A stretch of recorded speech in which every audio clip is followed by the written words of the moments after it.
देख रहे हैं कि यसाया की किताब उसका 39 बाब और उसकी 6वीं 7वीं और 8वीं आयत में खुदावंद का जिंदा कलाम क्या कहता है। एक आवाज आई कि मनादी कर, और मैंने कहा मैं क्या मनादी करूं। हर बशर घास की मानद है और उसकी सारी रौनक मैदान के फूल की मानद।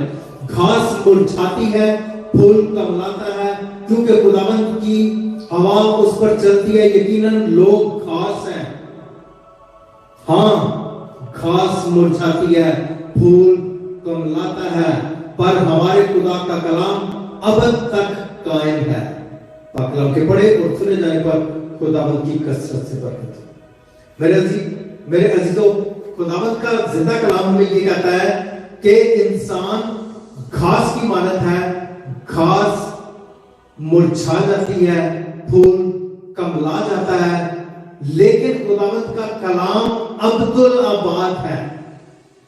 8वीं आयत में लिखा है, हाँ घास मुरझाती है, फूल कमलाता है, पर हमारे खुदा का कलाम अब तक कायम रहेगा। खुदावंद का जिंदा कलाम अब तक कायम है। मेरे अजीजों, ये बहुत बड़ी भेद की बात है, बहुत ही बड़ी भेद की बात है, जिसे आगे चल के नए अहदनामा में पूरा होना है। एक बार फिर मैं पढ़ूंगा, हाँ घास मुरझाती है, फूल कमलाता है, पर हमारे खुदा का कलाम अब तक कायम है। हमारे खुदा का कलाम अब तक कायम है। मेरे अजीजों, अगर हम हिस्ट्री पे गौर करते हैं, हिस्ट्री पे ध्यान देते हैं, तो हम देखते हैं कि इस दुनिया में पैदाइश की किताब से लेके आज तक के जितने भी नबी आए, जितने भी पैगंबर आए, जितने इंसान आए, उन सब ने खुदावंद के कलाम को सुना, समझा, उसकी मनादी की और उसके मुताबिक अपनी जिंदगियों को बसर किया। लेकिन वो सब घास की मानद थे और फूल की मानद थे। घास मुरझा जाती है, मर जाती है, फूल कमला जाता है, मर जाता है, लेकिन खुदावंद का कलाम अब तक कायम है। भेद की बातें हैं, हमेशा खुदावंद के कलाम को बारीकी से पढ़ा करें और इस पे फोकस करके खुदावंद के कलाम को देखा करें, ताकि खुदावंद के कलाम में जो कुछ बयान किया गया है उसे हम प्रॉपर तरीके से समझ सके। अगर हम उसे प्रॉपर तरीके से समझेंगे तो हम खुदावंद की बादशाह के वारिस बनेंगे, हम अपनी जिंदगियों को तब्दील करेंगे। खुदावंद के कलाम के मुताबिक आसमान खुलेगा और हमारे लिए वो तमाम की तमाम बरकतें नाज़िल होंगी जिनके हम मुस्तहिक हैं। मेरे अजीजों, नबी आए, पैगंबर आए, सब जमीन के नीचे है, क्योंकि वो सब बशर थे। सिंपल सी वर्डिंग है, समझने में कोई इतनी टेक्निकल चीजें नहीं है। जितने नबी थे, जितने पैगंबर थे, जितने इंसान थे, वो सब के सब कब्रों के अंदर हैं। लेकिन जो खुदावंद का कलाम है, जो खुदा का कलमा है, वो जमीन से नहीं था, वो आसमान से था। क्योंकि वो खुदा का बेटा था, इसलिए वो कब्र के नीचे नहीं है, वो आसमान के ऊपर है। मेरे अजीजों, खुदावंद का कलाम जिंदा कलाम है। ये खुदावंद का कलाम है, ये जिंदा कलाम है। ये हमेशा हर रोज हमें नई बातें सिखाता है, हमारे साथ बात करता है, हमारे साथ कम्युनिकेशन करता है।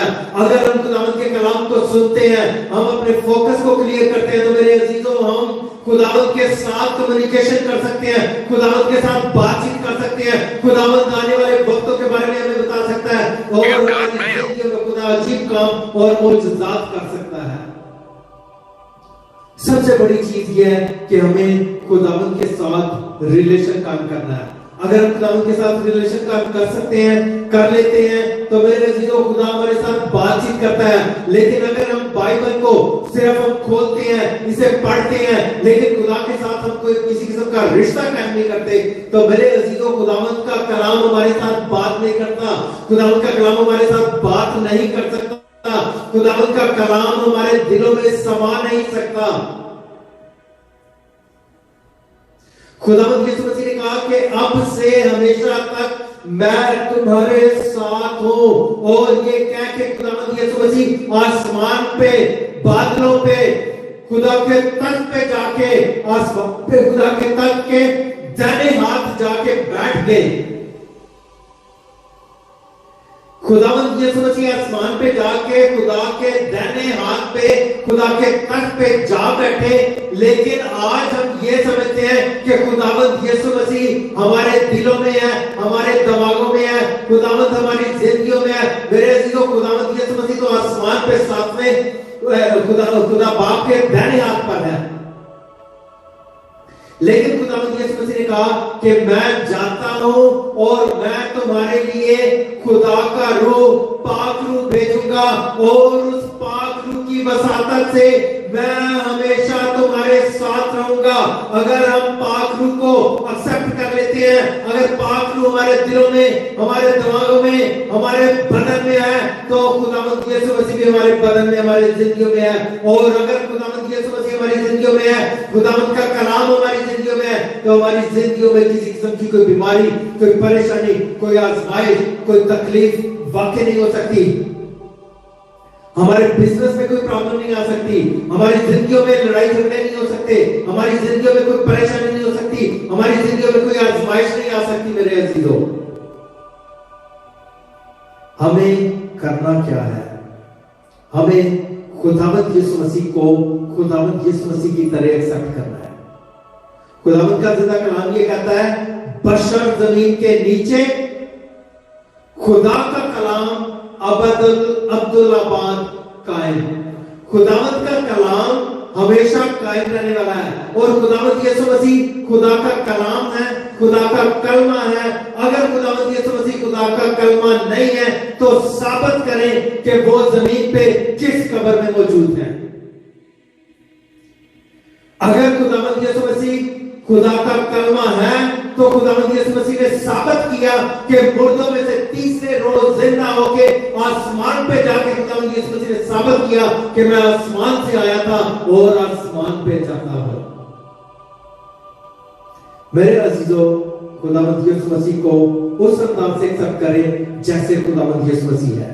खुदावंद यीशु मसीह खुदा का कलमा है, खुदावंद यीशु मसीह खुदा का कलाम है, खुदावंद यीशु मसीह अब्दुल आबाद है, खुदावंद यीशु मसीह इब्तिदा है, खुदावंद यीशु मसीह इंतहा है, खुदावंद यीशु मसीह अल्फा है, खुदावंद यीशु मसीह ओमेगा है, खुदावंद यीशु मसीह बिगिनिंग और एंड है।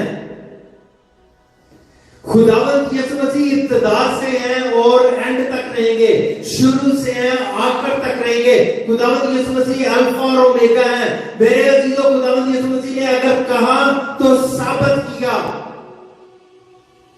खुदावंद यीशु मसीह के शागिर्द, जब खुदावंद यीशु मसीह को सलीब दे दी जाती है, खुदावंद यीशु मसीह को मसलूब कर दिया जाता है, तो खुदावंद यीशु मसीह के शागिर्द डाउटफुल हो जाते हैं कि यीशु तो अपने आप को खुदा का कलमा कहता था, खुदावंद यीशु मसीह तो अपने आप को खुदा का बेटा कहता था, खुदावंद यीशु मसीह तो कहता था कि मैं आसमानी हूं, मैं आसमान से आया हूं, जिसे तुम अपना खुदा कहते हो वो मेरा बाप है और मैं उसे अपना बाप कहता हूं।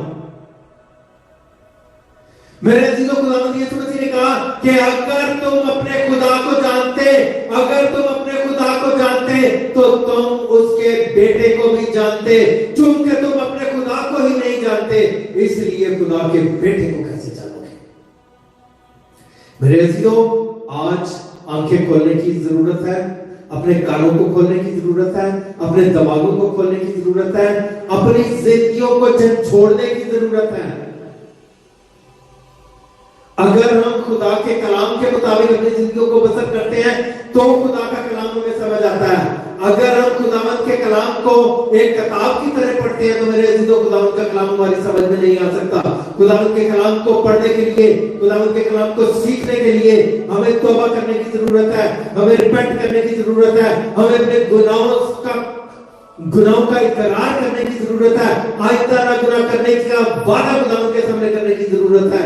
और मेरे अजीजों, जब हम इस तरह से करते हैं, खुदावंद यीशु मसीह को अपना निजात देता मानते हैं, खुदावंद यीशु मसीह को खुदा का कलाम मानते हैं, खुदावंद यीशु मसीह को खुदा का कलमा मानते हैं, तो मेरे अजीजों उसके बाद हमें खुदावंद का कलाम समझ आना शुरू होता है।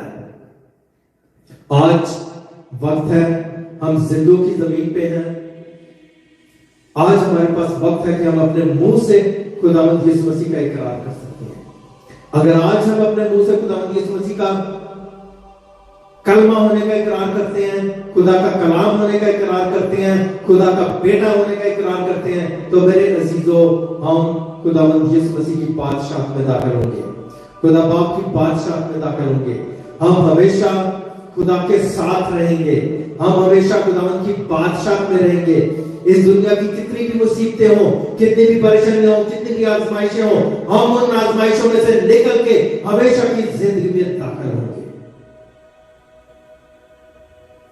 हमारा क्वेश्चन होता है कि अगर तू खुदा है, अगर वो खुदा है, तो हमें मुसीबतों में क्यों छोड़ देता है, हमें परेशानियों में क्यों छोड़ देता है, हम बीमार क्यों रहते हैं, हम परेशान हाल क्यों रहते हैं, हमारी जिंदगी में मुफलिसी क्यों होती है, बेरोजगारी क्यों होती है, टेंशन क्यों होती है, आजमाइशें क्यों होती हैं? तो मेरे अजीजों इसका सिंपल एक ही जवाब है, हमने बागे अदर में जो किया उसकी सजा हमें भुगतना पड़ रही है।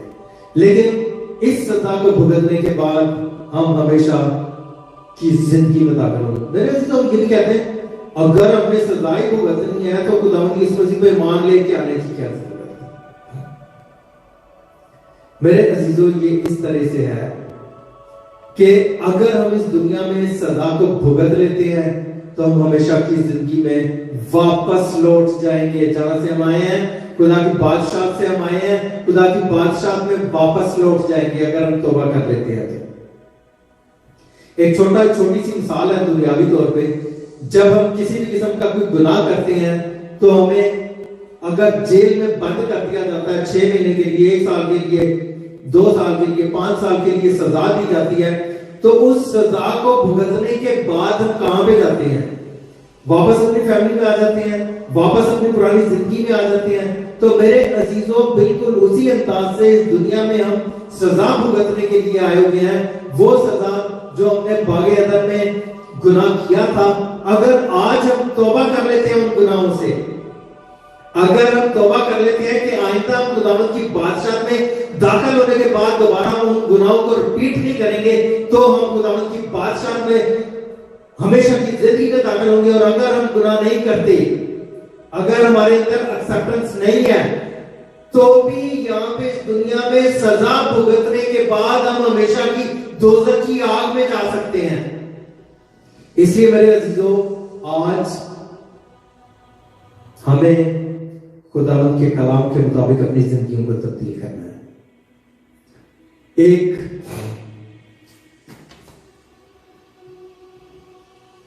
एक मैं किसी का वो मैसेज सुन रहा था,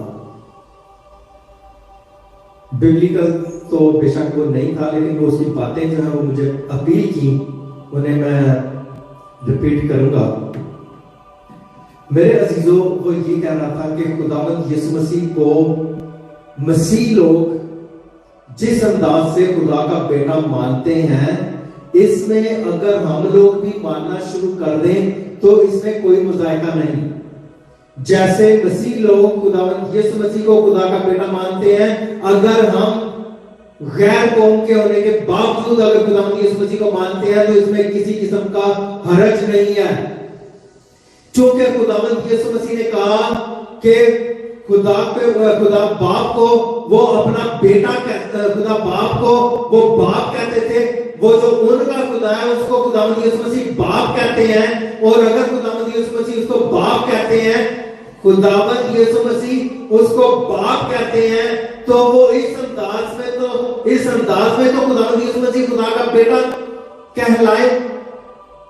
अगर खुदावंद यीशु मसीह खुदा को ऐ बाप कहते हैं, तो फिर तो खुदावंद यीशु मसीह खुदा का बेटा कहलाए है तो नहीं, हकीकत में तो नहीं है, लेकिन चूंकि वो बाप कह रहे हैं तो बाप के रिलेशन के मुताबिक तो वो बेटा ही कहलाया ना।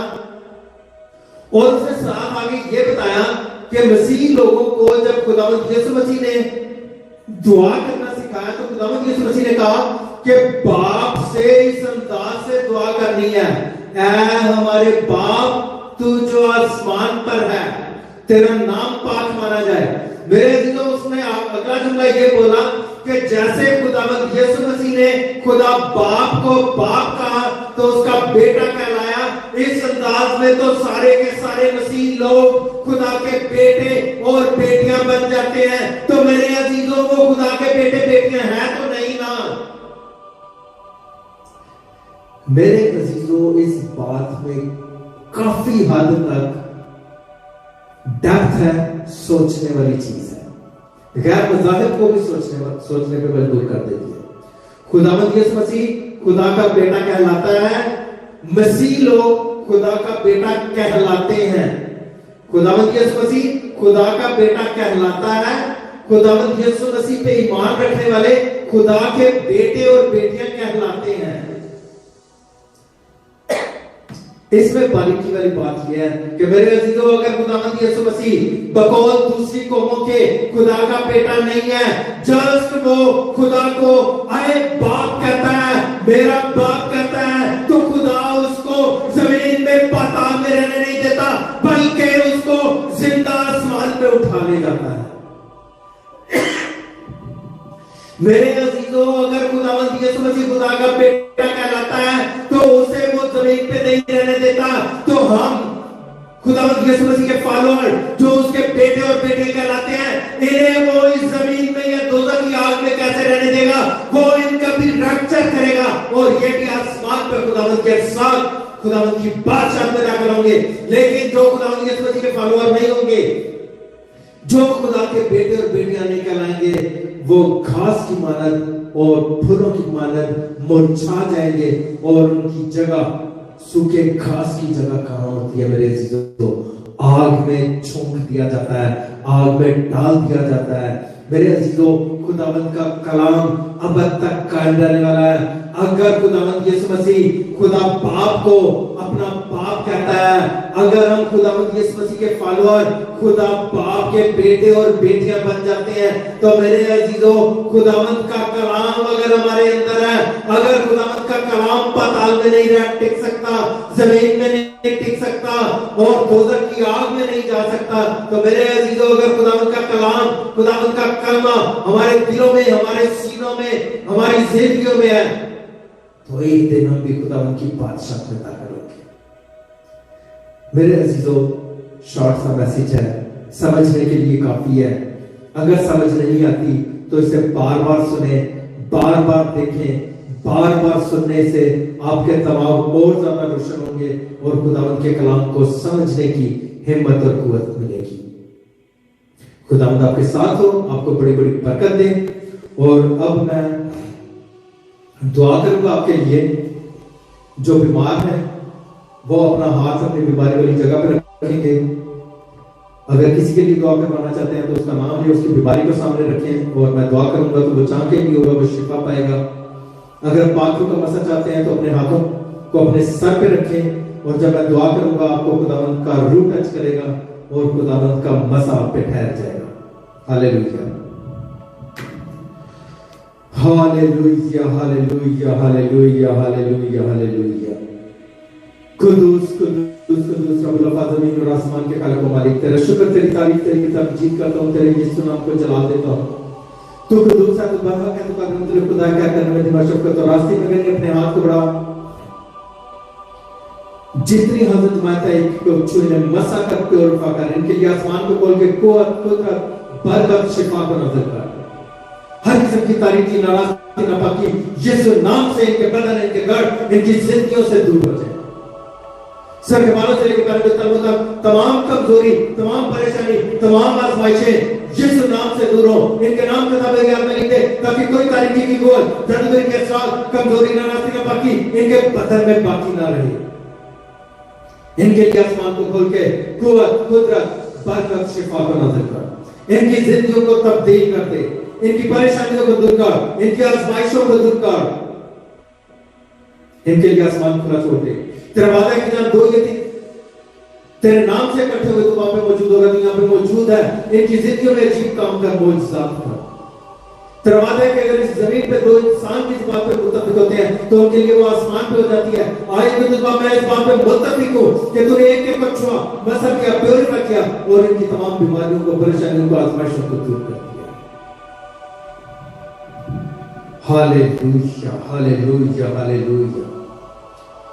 अंधों को, लंगड़ों को, पैरों को, गूंगों को हुक्म देता हूं, अंधों देखना शुरू कर दो, बहरों सुनना शुरू कर दो, गूंगों बोलना शुरू कर दो, लंगड़ों चलना शुरू कर दो।